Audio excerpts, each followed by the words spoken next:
a mano su constitución política, su ley de amparo, exhibición personal, constitucionalidad y el acuerdo 1/2013 de la Corte de Constitucionalidad. Como les repito, yo se lo solicité, pero no es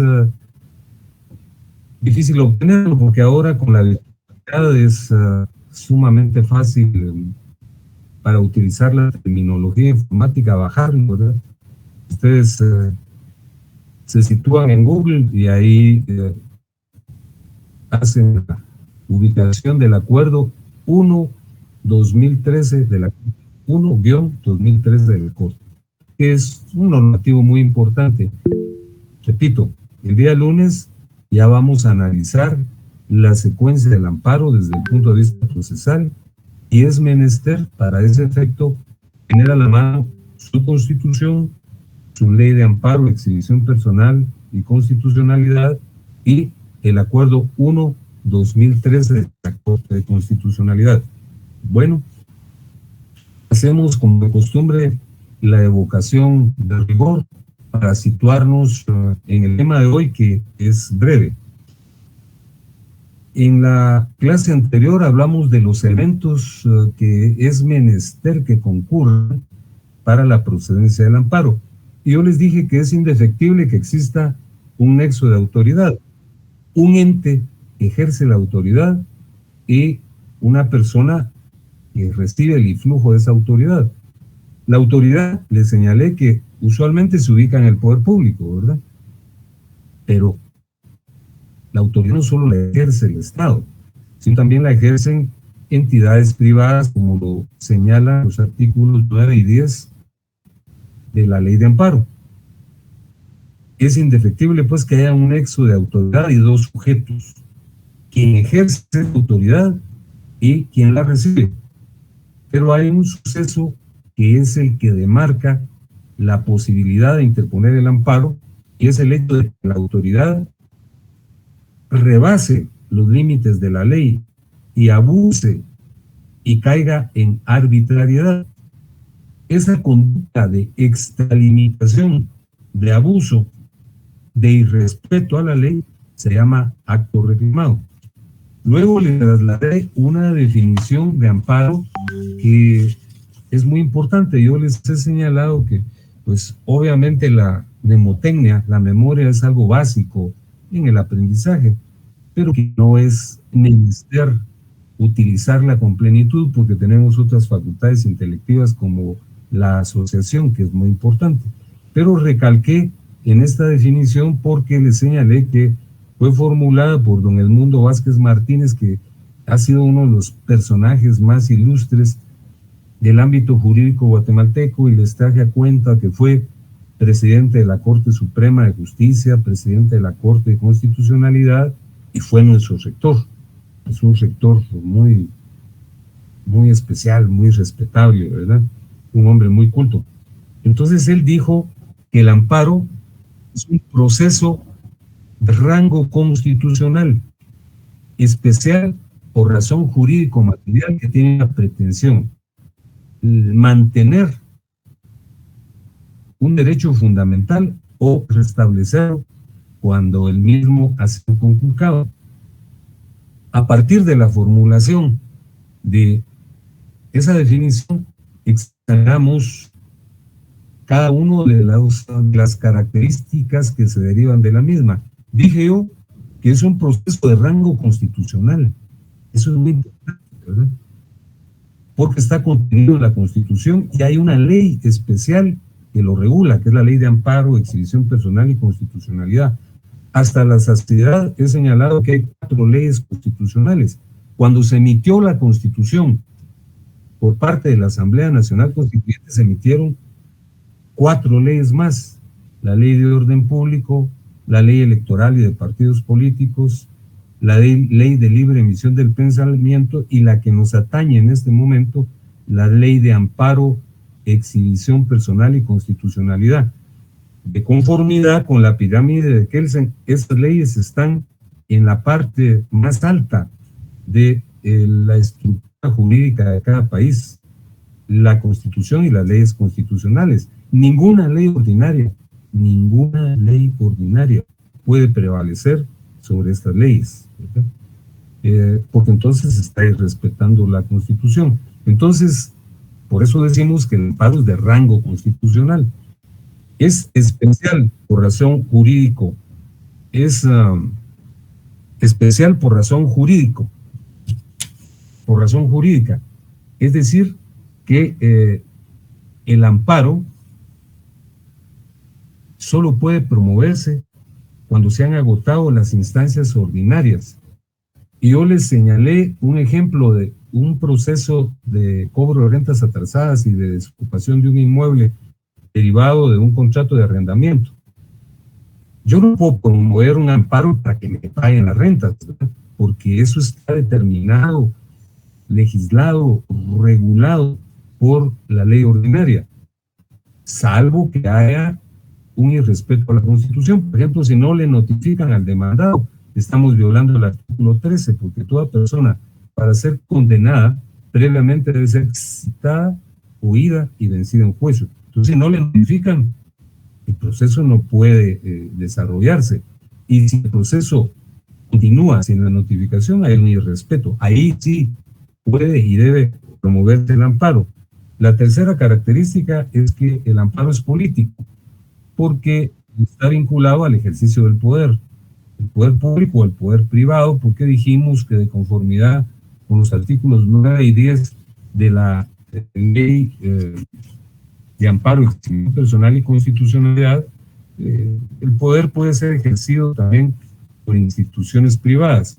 Luego dijimos que el amparo tiene dos funciones, ya lo habíamos señalado hasta la saciedad.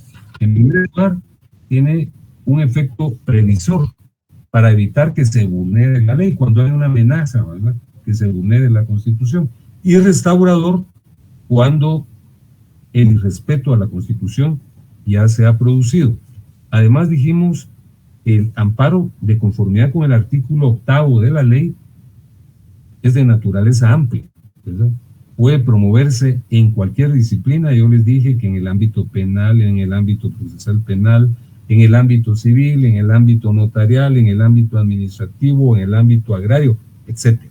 No hay restricciones para el amparo y consecuentemente por eso afirmamos que es amplio. Y luego dijimos que hay ciertos principios que informan al amparo. El primero de ellos es el principio de iniciativa o instancia de parte. El amparo solo puede promoverse por el interesado. Es decir, si a una persona le lesionan un derecho, es esa persona quien tiene que promoverlo. Yo no puedo decir, te violaron un derecho, yo voy a promover un amparo para que te restituyan el derecho. No, se necesita la iniciativa de parte. Es el interesado quien debe promoverlo. Ya después, de conformidad con el artículo 6º, definitivamente todas las resoluciones se dictan oficiosamente. Luego dije que el amparo se sustenta en un agravio, en una lesión que se produce en contra de una persona, una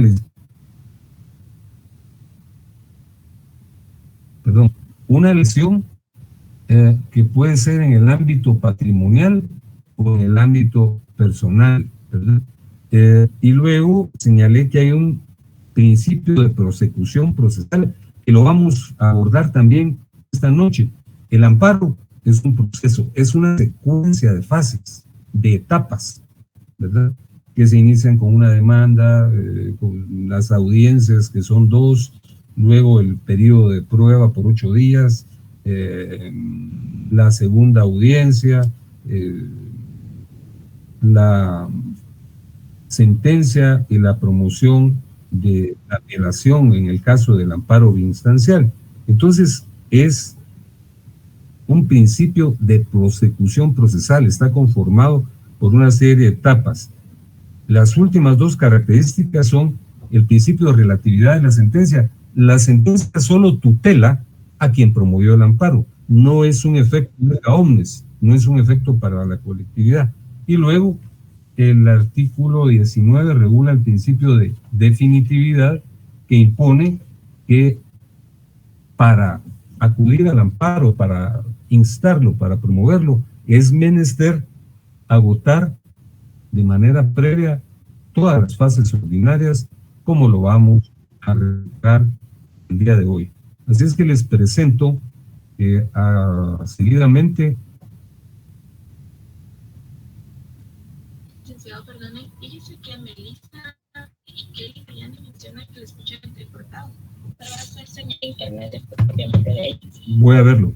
Melissa y alguien más me manifiestan a través de doña Sonia que me escuchan entrecortado. Pues estoy supuestamente con el micrófono abierto. No sé si sea una situación. ¿Usted también me escucha entrecortado? ¿Y ahora? Yo lo escucho muy bien. Sí, somos varios. No, Lick, ¿se escucha bien? Yo sí le escucho bien, licenciado. Yo sí le escucho bien, licenciado. Se le escucha bien, licenciado. Yo también lo escucho, sí, yo también, yo lo escucho bien. Sí, son 5 personas las que, bueno, espero que las... ¿Perdón? Ha de ser un asunto de señal, ¿verdad? Lick, disculpe, fíjese que yo igual entre ratos le escucho su clase entrecortada. Pues no sé qué pueda hacer, fíjense que creo que es un asunto de señal, pero voy a tratar de superarlo. ¿Me oyen bien en este momento? Sí, licenciado. Sí, licenciado, todo bien. Muchas gracias. Les voy a presentar el temario de esta noche, luego de la exposición inicial, que era una reminiscencia de lo que hablamos el día lunes. Vamos a hablar ahora de la naturaleza jurídica del amparo. Ya en oportunidades precedentes les he expuesto que cuando hablamos de la naturaleza jurídica de una institución, estamos aludiendo a su esencia, a los elementos que permiten diferenciarla de otras instituciones. Entonces, fíjense que hay una discusión muy profusa, pero está zanjada, ¿verdad? Hay una discusión, repito, en torno a la naturaleza jurídica del amparo. Fíjense que hay varias posiciones, pero yo les estoy trayendo a cuenta las más conocidas. Fíjense que aquí en el número 2 les señalo un error que se comete con suma frecuencia al aludir a la naturaleza jurídica del amparo. Se le identifica como un recurso, y de seguro que ustedes han escuchado que hasta algunos funcionarios, al referirse al amparo, lo definen como un recurso. Voy a interponer un recurso de amparo, o promovieron un recurso de amparo. Recientemente, con estos conflictos electorales, pues ahí se aludía particularmente en un noticiario a la promoción de un recurso de amparo. Y fíjense que el amparo no es un recurso. El amparo no es un recurso.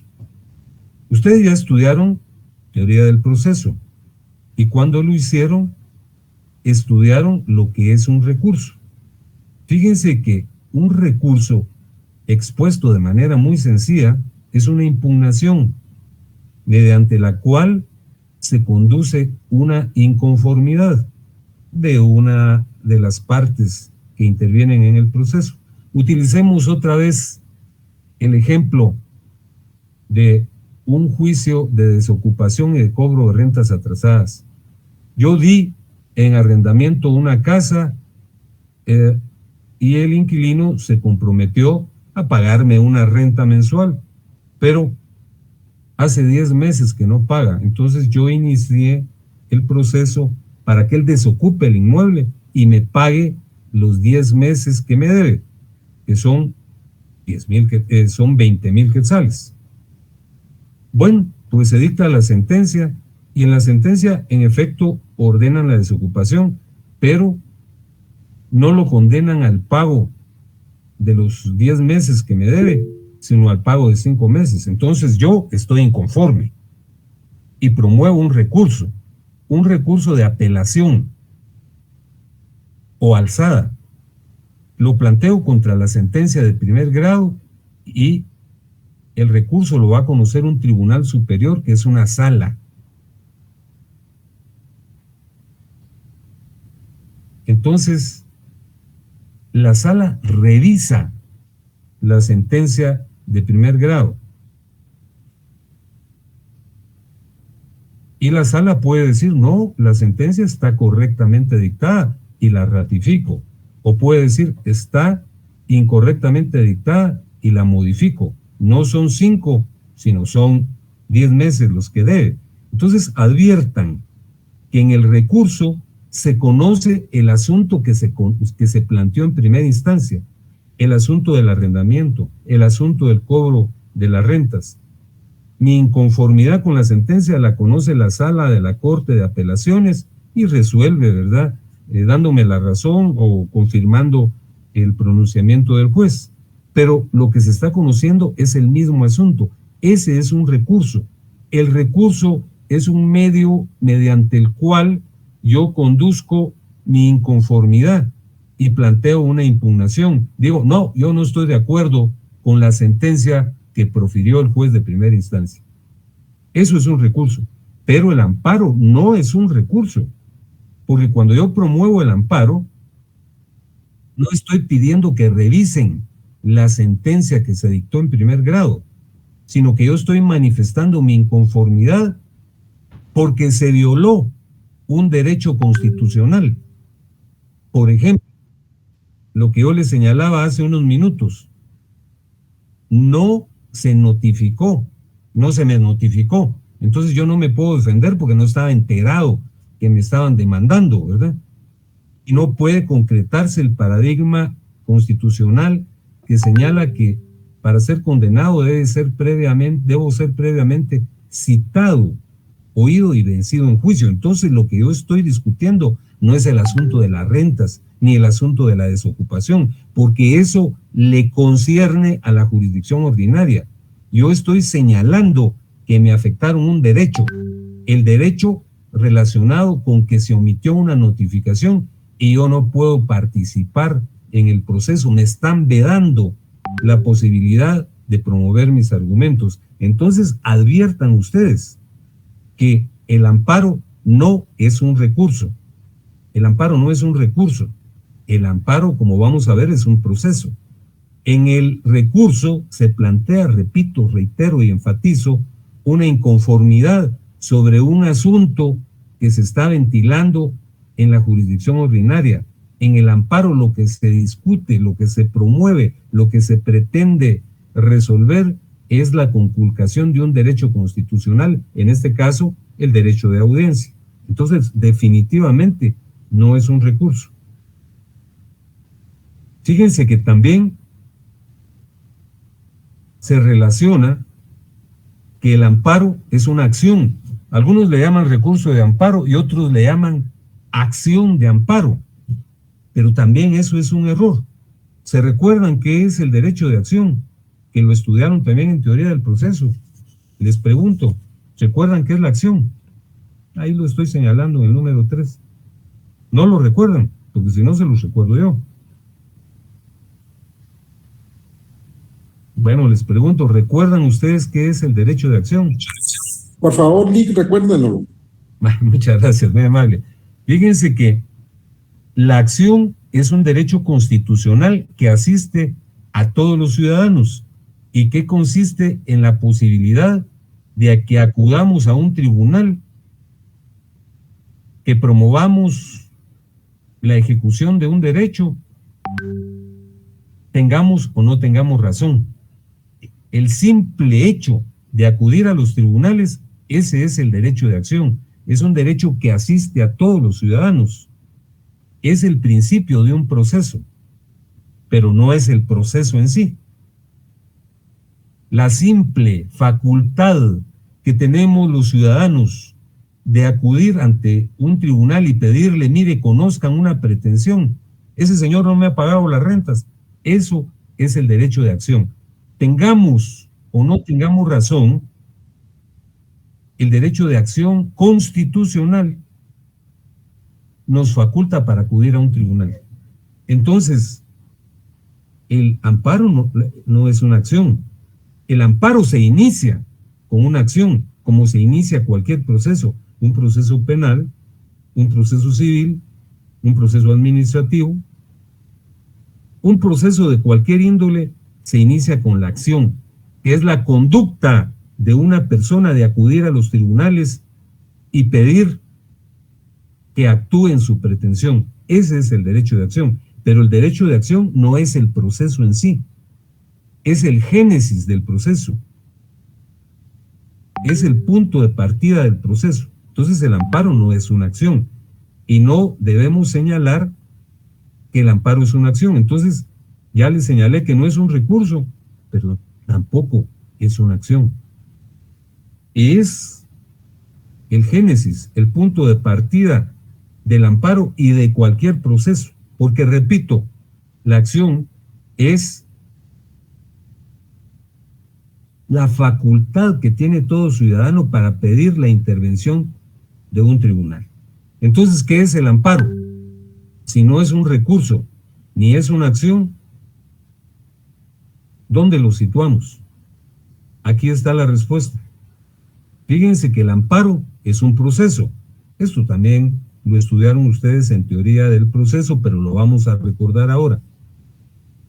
La palabra proceso, aquí se los consigné, deviene del latín, como la mayor parte de vocablos, de términos y de palabras que utilizamos en el derecho occidental, procede del latín porque el derecho occidental está situado en un vínculo directo con el derecho romano, particularmente con el derecho romano clásico.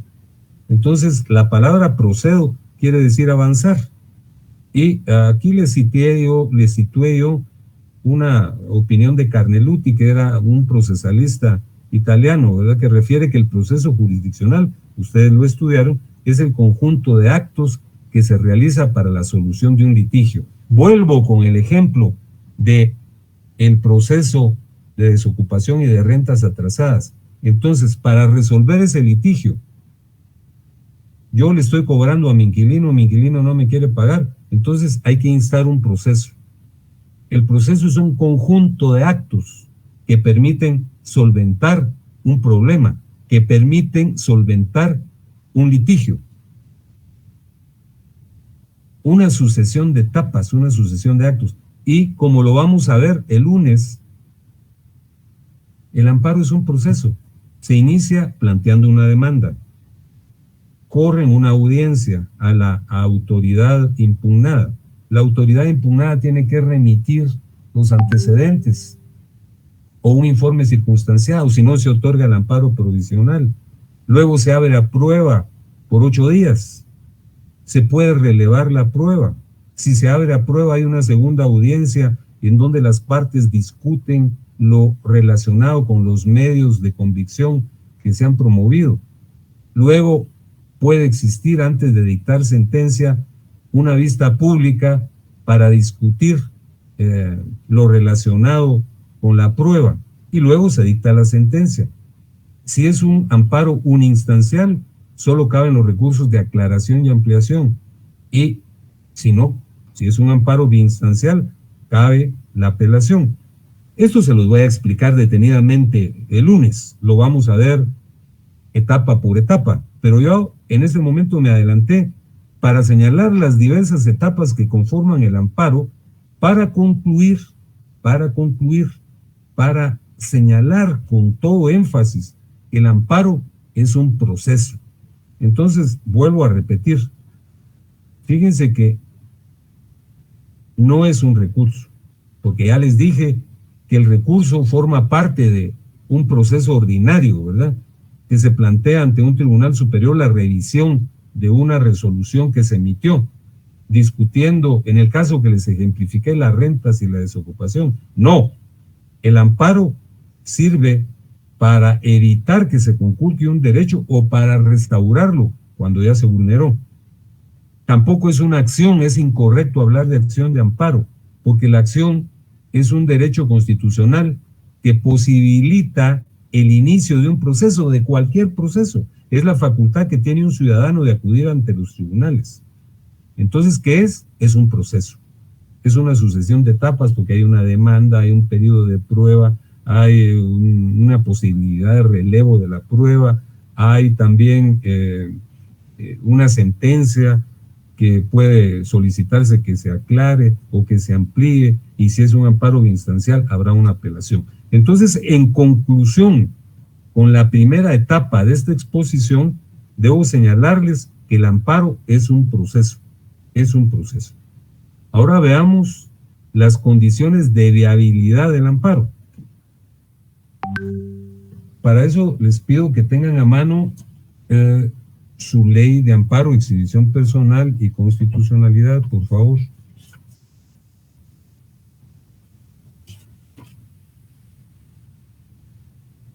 Fíjense que las condiciones de viabilidad son aquellas circunstancias que deben observarse, deben cumplirse para que el amparo proceda, ¿verdad? Se les llama condiciones de viabilidad o condiciones de procedibilidad. Son situaciones básicas, requisitos que deben cumplirse, porque si no el Tribunal Constitucional no le da trámite al amparo. Por más amplio que sea el sentido que fundamenta la promoción de un amparo, si no se cumplen con estas condiciones, el amparo no procede. ¿Cuáles son las condiciones de procedibilidad del amparo? La primera es la condición temporal. Yo les pido por favor que vean el artículo 20 de la Ley de Amparo, Exhibición Personal y Constitucionalidad.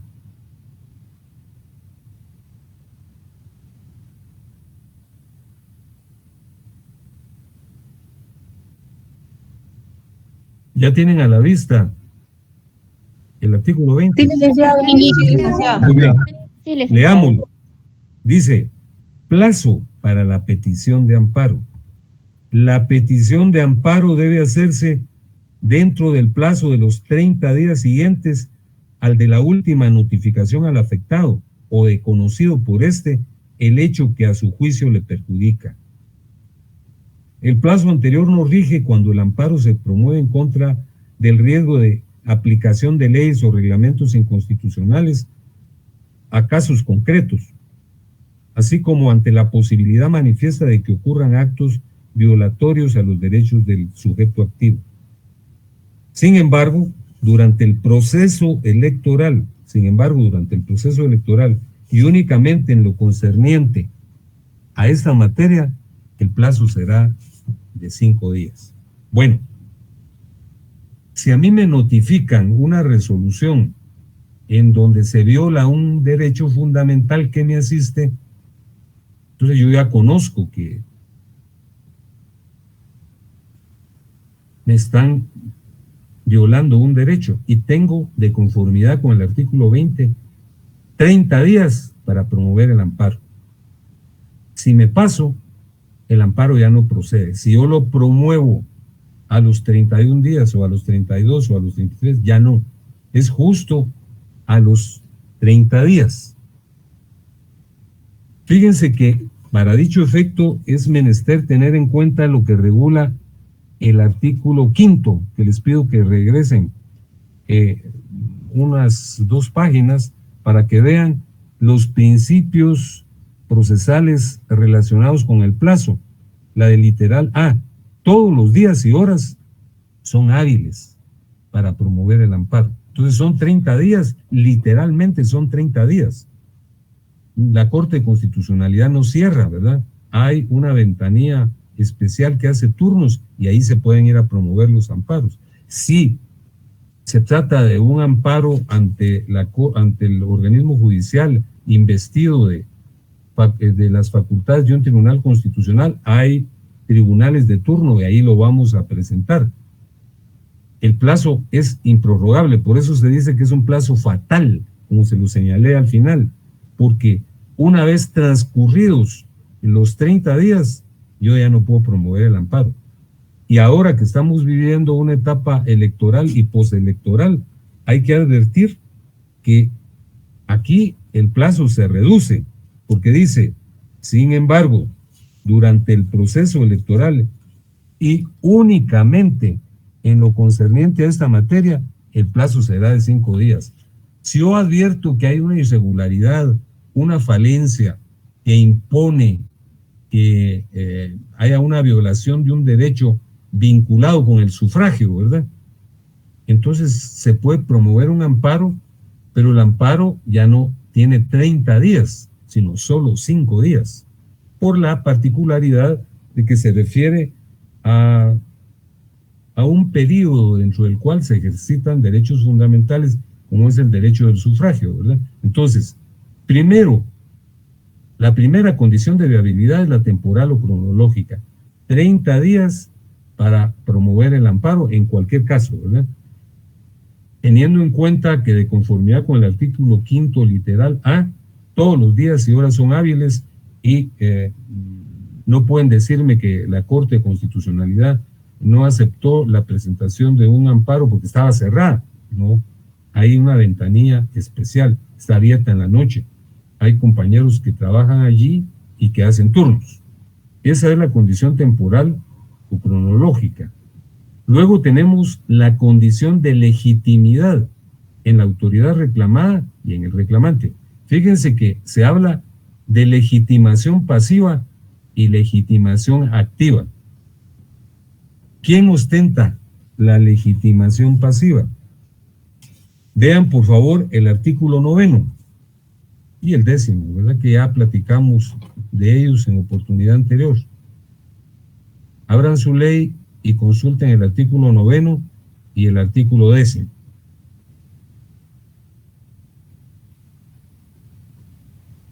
¿Ya lo tienen a la vista? Sí, licenciado. Bueno, muy bien. Dice el artículo 9, sujetos pasivos del amparo. Podrá solicitarse amparo contra el poder público, incluyendo entidades descentralizadas o autónomas, las sostenidas con fondos del Estado, creadas por ley o concesión, o las que actúen por delegación de los órganos del Estado en virtud de contrato, concesión o conforme a otro régimen semejante.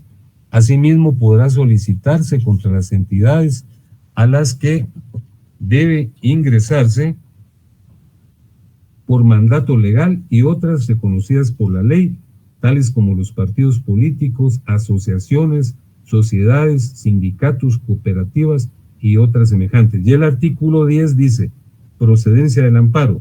La procedencia del amparo se extiende a toda situación que sea susceptible de un riesgo, una amenaza, restricción o violación a los derechos que la Constitución y las leyes de la República reconocen, ya sea que dicha situación provenga de personas y entidades de derecho público o entidades de derecho privado. Entonces, la legitimación pasiva la ostenta la autoridad que viola un derecho, que puede ser una entidad de derecho público, ¿verdad? Puede ser el Congreso, puede ser el Ejecutivo a través de un ministerio, de un viceministerio, de una dirección, o puede ser el organismo judicial, ¿verdad? Si yo no estoy de acuerdo con que no me hayan notificado, promuevo un amparo. Entonces, la legitimación pasiva reside en la autoridad impugnada, la autoridad que ha violado el derecho y ha lesionado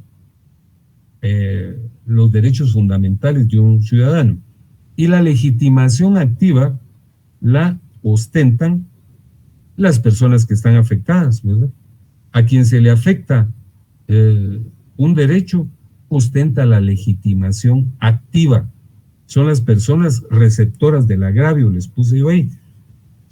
Y hace unos minutos les señalé que solo la persona, cuando hablamos de la relatividad de la sentencia, solo la persona que promueve un amparo es la que recibe la tutela. Pero fíjense que hay una circunstancia que debo hacerles referencia. Es el artículo 25. Por favor, véanlo. El artículo 25 de la Ley de Amparo, Exhibición Personal y Constitucionalidad.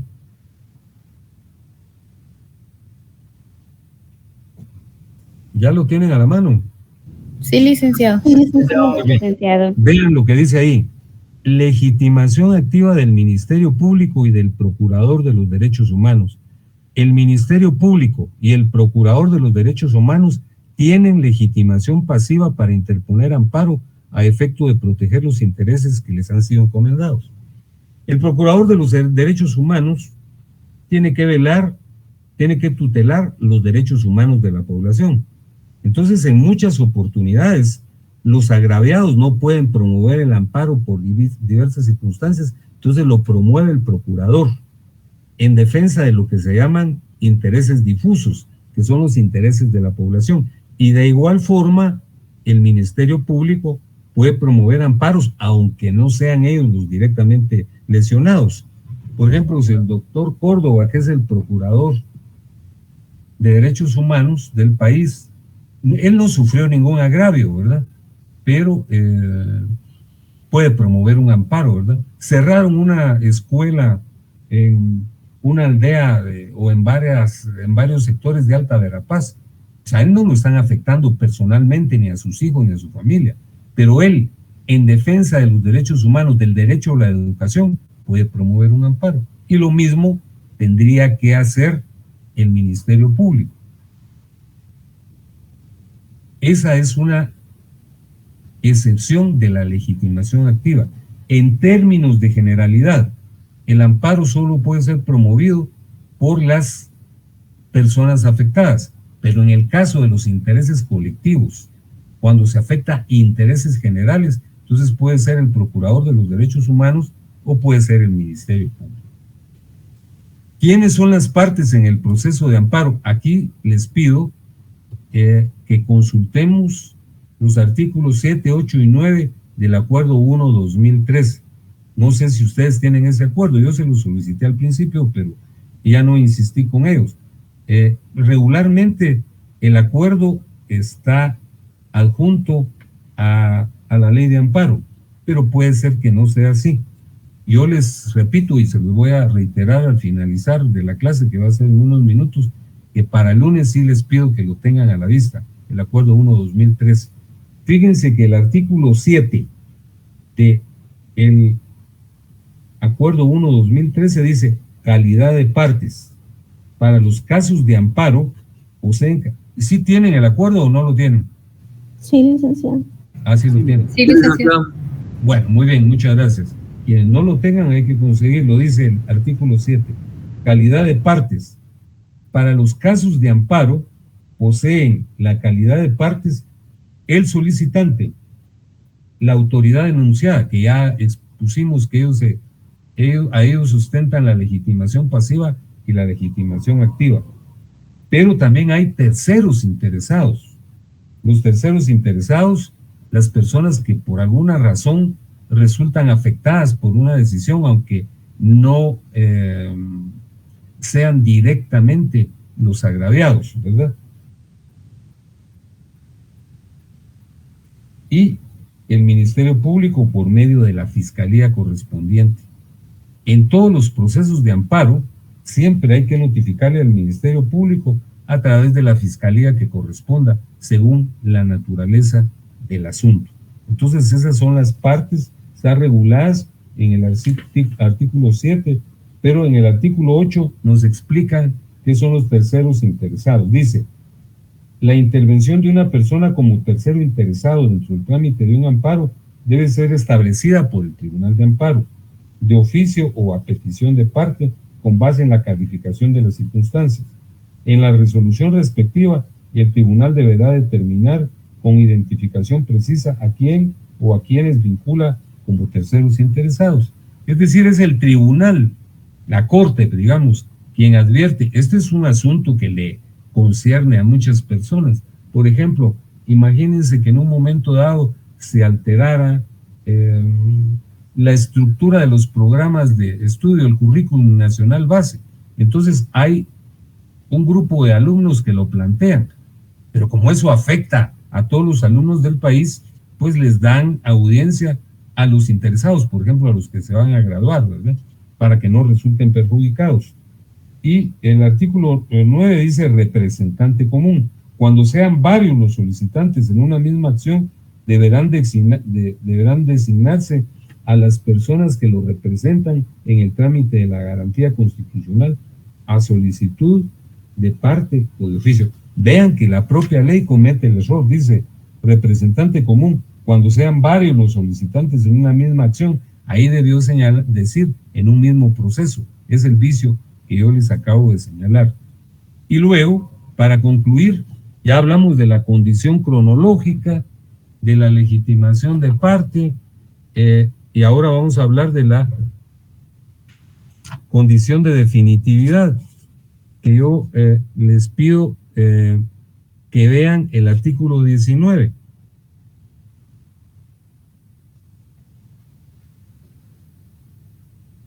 El artículo 19 dice, conclusión de recursos ordinarios. Para pedir amparo, salvo casos establecidos en esta ley, deben previamente agotarse los recursos ordinarios, judiciales y administrativos por cuyo medio se ventila adecuadamente los asuntos de conformidad con el principio del debido proceso. Es decir, para promover el amparo no debe haber ninguna diligencia o trámite pendiente en la jurisdicción ordinaria. Por ejemplo, no me dieron audiencia, entonces yo impugno, promuevo el recurso respectivo, pero la sala no resuelve a mi favor, entonces ya no tengo ningún recurso ni ninguna diligencia que tramitar o promover, entonces promuevo el amparo. Porque si no, me rechazan el amparo y me dicen, mire, usted está promoviendo el amparo, pero no agotó los recursos, ¿verdad? Entonces no puede promover el amparo. Para que el amparo sea viable, por eso se llaman condiciones de viabilidad, deben interponerse dentro del tiempo señalado en la ley, en el artículo 20, debe atenderse lo relativo a la legitimación pasiva y legitimación activa, y finalmente deben agotarse todos los trámites, diligencias, recursos, procedimientos que correspondan dentro de la jurisdicción ordinaria. Bueno, doy por concluida la clase de esta noche y les reitero el petitorio que les formulé al principio. El día lunes vamos a examinar ya el proceso, les voy a presentar un esquema en donde están las fases del proceso y vamos a hacer una exposición que impone la consulta, lógicamente, de la Constitución Política, de la Ley de Amparo, Exhibición Personal y Constitucionalidad y del Acuerdo 1-2013, que les ruego, les solicito, les pido que lo tengan a la vista el día lunes para agotar el trámite del examen de la secuencia procesal del proceso de amparo. En tanto que eso ocurre, les deseo que tengan muy buena noche, que descansen y los veo, aunque sea por esta vía digital, el próximo lunes. En tanto que eso ocurre, les presento mis saludos, buenas noches, que descansen. Feliz noche. Gracias. Feliz noche, licenciado.